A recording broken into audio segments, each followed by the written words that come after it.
What kind of macro projects do you have planned for 2025? Well, in this video, I've got 5 amazing macro photography ideas that are easy for you to try out at home. In fact, everything that you're about to see is a video tutorial that I've done over the past 12 months or so. I'll link to those tutorials up in the top right-hand corner and down in the description, but you need to go and subscribe so that there's another year's worth of ideas and inspiration coming your way in 2025. For now though, I'm going to get started with our first idea.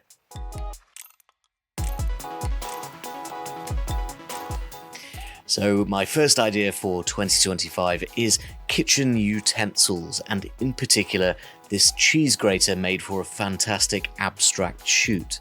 When you add some light, and particularly some coloured light, to a reflective kitchen object like this cheese grater here, you can see that all of the reflections become very, very interesting because of the tiny changes and differences in the metal, like scratches and these holes.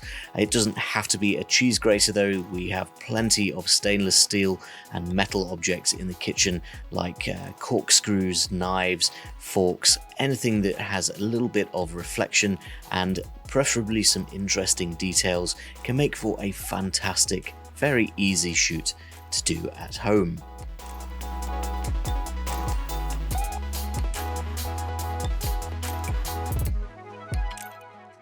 Next up, we've got one of my favourite subjects to shoot, and that is Lego. But this year we were shooting particularly interesting angles on Lego minifigures. You can see here that we're using a Lauer probe lens, but that's not strictly necessary to have a go at Lego photography. It simply helps to get some interesting angles inside buildings. Of course, we still need some lighting to make everything look nice and realistic, but I highly recommend having a go at some Lego photography yourself.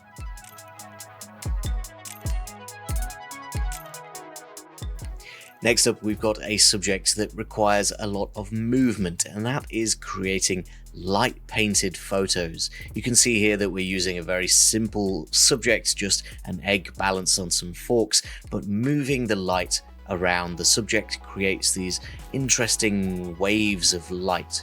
It doesn't have to be the light moving either. You can move the subject. For instance, spinning a ring in place here is going to reflect all of the tiny highlights created by our different light sources and make these interesting abstract images from something quite simple. Next up, we've got a subject that requires quite a lot of magnification. However, if you can get close enough, then pollen is a very interesting macro subject indeed. Pollen to the naked eye just looks like dust, but if you can get close up enough to the individual grains of pollen, then you can see that they're actually spiked balls of pollen that stick together to create the dust that we recognize as pollen. Exploring the inside of flowers, both in regular light and also in UV, can be very, very interesting, especially if you can get those high magnification factors.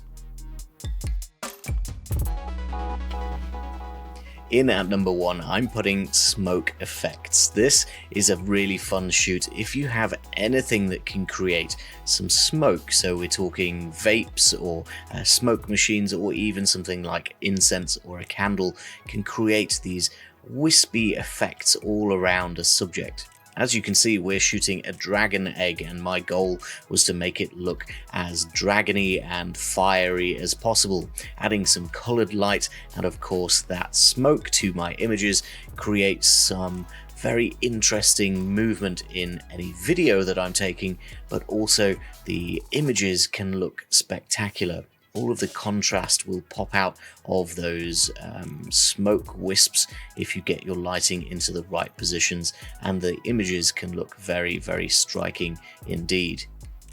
Of course, you don't have to photograph a dragon's egg like I did, but this effect can be applied to pretty much any subject that you want to make look a little bit more interesting and perhaps a little ethereal. Please don't forget to subscribe. We have lots of macro photography ideas, inspiration and tutorials like the ones you've just seen. We have everything covered from watches through to flower photography, food photography, products and much more. For now, that is all I've got time for. Thank you very much for watching, and I'll see you next time.